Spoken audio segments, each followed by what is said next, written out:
Hey y'all, it's Chris here. Just wanted to do a video. My Smith and Wesson M&P 9 compact. I never did a video when I first got this thing. Just kind of want to show y'all what all comes in the box, and then just give you my take on everything so far. First off, you have all the paperwork. You have your Smith and Wesson instruction manual. Sign up for the NRA. Your spent shell, which all the info on there, your product registration. I have my receipt in here for the gun. It ran me, I think I got it at a gun show here in North Carolina for $4.59. This was back in February. It's just now getting me around. I'm just now getting around to making a video about the gun, but I got this back in February.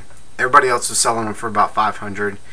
Guy wanted $4.59. I actually tried to talk him down just a little bit to see if he'd go.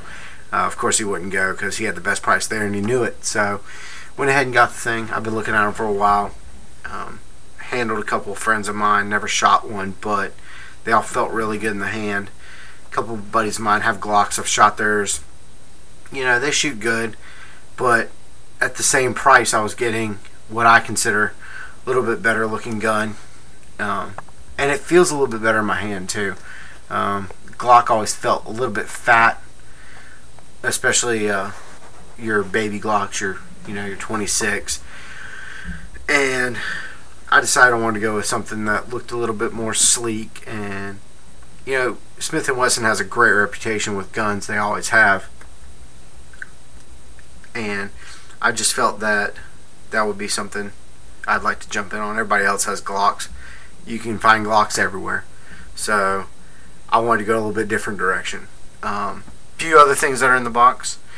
You have your different palm swells or grips. A lot of people call them. These are the medium and the large ones. I have on the small one. As you can tell, there's not a whole heck of a lot of difference between your medium and your small one, but you can really feel the difference when they're on there. They do feel a little bit different. The gun is unloaded. Let me go ahead and check that out. But normally I do carry it loaded. Just got in from work, so wasn't carrying it there. It's frowned upon. A few other things that come in the box. Two mags, one with a flat base and one with the extended finger grip. Now when I do carry, a lot of times I will carry with the flat base. The finger grip feels great and it's awesome, but it causes the gun for me to print a lot easier than with the flat base. The flat base makes this gun, granted you're always kind of wondering, well, what do I do with that pinky? I just wrap it under. I really don't even grip with it a lot of times. And it makes the gun just print. It won't print as easily versus with that extended piece. It just seems to print with me. Now, I'm usually carrying an outside the waistband holster, and that's something I'll get to here in a minute. If I carried an inside the waistband holster, it might be a little bit different story. A few features this gun has. I went with the ambidextrous safety. I do like to carry with one in the chamber, but for my own safety, I want to be able to have something to put on so that I can't pull that trigger. In a moment of duress, might lose those fine motor skills and don't want to compromise anything if I don't have to. I don't want to have to shoot somebody if I don't have to. I want to be able to cut that safety on with my thumb and not have to worry about that trigger going off because I got my finger on it and pretty much bearing down. But the left side I've thought about having removed because you cannot put a Crimson Trace laser grip on the Smith and Wesson M&P compact with the left side safety on. It won't fit. I probably would have an armorer do that. Something I would have them do just so it's nice and clean. The breakdown of this gun is extremely easy. Like if y'all probably looked at any of my other videos, I've put 1,000 rounds through this thing so far. A lot off camera, a few on. I know I put the last 100 rounds on. You've got the ambidextrous slide lock. You just lock it open. Of course, it doesn't want to lock open when I want it to. You slide your takedown lever down, which it's real easy actually. This one seems to be giving me a fit right now. Slide it down. And you got to hold it down too. And then you release your slide. And then just pull the trigger and it pops right off. I can do it a heck of a lot faster than that. When I first got the gun, I actually raced a buddy of mine who's a cop who carries a Glock, and he barely beat me. Not by much at all. This gun just comes apart just like a Glock would. I keep hating to compare them to a Glock, but everybody knows when you're talking about semi-auto, compact, polymer frame pistols, you know, Glock is your standard. They've been the standard for so long. Everybody compares, you know, your gun to a Glock. The main spring, nice and strong, no problems out of that. 1,000 rounds. You can see finally some of the paint starting to come off, I guess, from where I've cleaned it. The barrel, there's almost no visible wear on this barrel. You would think after 1,000 rounds there would be a lot more visible wear, and actually the feed ramp is starting to look a little bit polished from where the paint's kind of worn off, where the finish is. But that's just from continually racking rounds through it. So I clean it after every shooting, every time we go out shooting. But I think it's held up very well. I try to take as much care of my guns, you know, especially this one being my carry gun. Don't know why I was just trying to do that. This one being my carry gun, I try to take care of as much as possible. I'm just putting stuff in all upside down today. Of course I do this right now when I actually decide to do a video. That's awesome. Oh well, everybody messes up every now and then. I think that's the first time I've ever tried to put the barrel in upside down though. Wow. Maybe I should pay attention to what I'm doing a little bit better. Pops right on.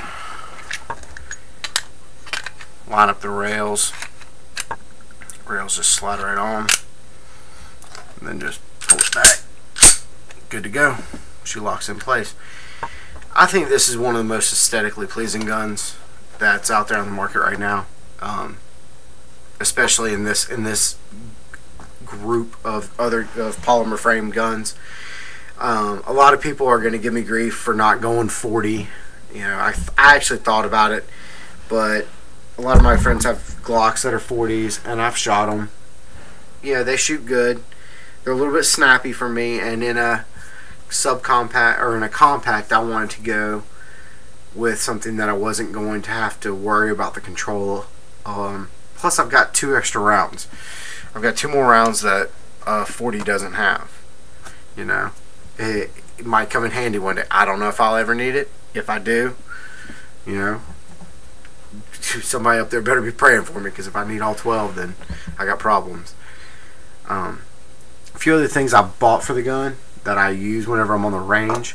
I've taken a compact that is meant for concealed carry, which is what I use it for, and use it a lot of times as a range gun.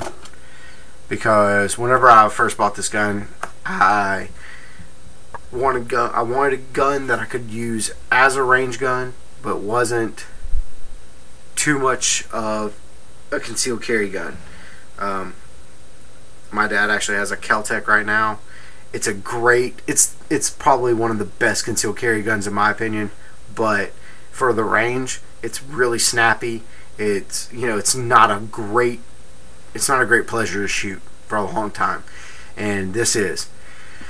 These are full-size mags, 9mm mags. They hold 17 rounds each, which that's nice and beneficial, especially when you're on the range. Less time reloading when you got more mags. I bought the Xgrips from Express Police Supply. They're good grips. They have the same texture as the grips on the gun, so it's kind of nice. The only thing about the Xgrips is when you first get them, you're gonna have the same problem I did. They won't fit on there without jamming. You'll have to jam the mag up in there so that it'll lock. You know, that can wear on your spring, and you don't really want that. So what I did, these things slide right off too. That's another problem. I took a belt sander to it and just sanded it down just a little bit to where it fits on a little bit better. Now when you first put them on, you're going to run across the problem of they're loose. And if you carry them in like a mag holster, or if you're carrying them in a sort of vest or anything, or even in your range bag, that grip will just slide down and work its way down real easily in the bag. What I actually did to remedy that was put in a piece of rubber band. Just cut off a little strip of rubber band and popped it up in there, and believe it or not, it works great. It was actually suggested to me by another YouTube user. I thought, hey, that's actually not a bad idea. I was toying with the idea of putting a little bead of caulk or Gorilla Glue or something around the base of the mag, and I was like, you know what, I really don't want to screw up the mags like that, because if I ever decide to get a full size, or if I decide to sell these mags off, you know, I'm not going to be able to do it. So that makes it a quick fix. They don't slide down as easily, and I can keep them loaded and carry them around in a holster for a while. A few other things I've got. Actually have the DeSantis holster. It's right-handed. I picked it up out of Cabela's. They had it on sale in their bargain cave, and it just so happened to be that's what I needed. I do carry it outside the waistband a lot, and you know, it doesn't really bother me any.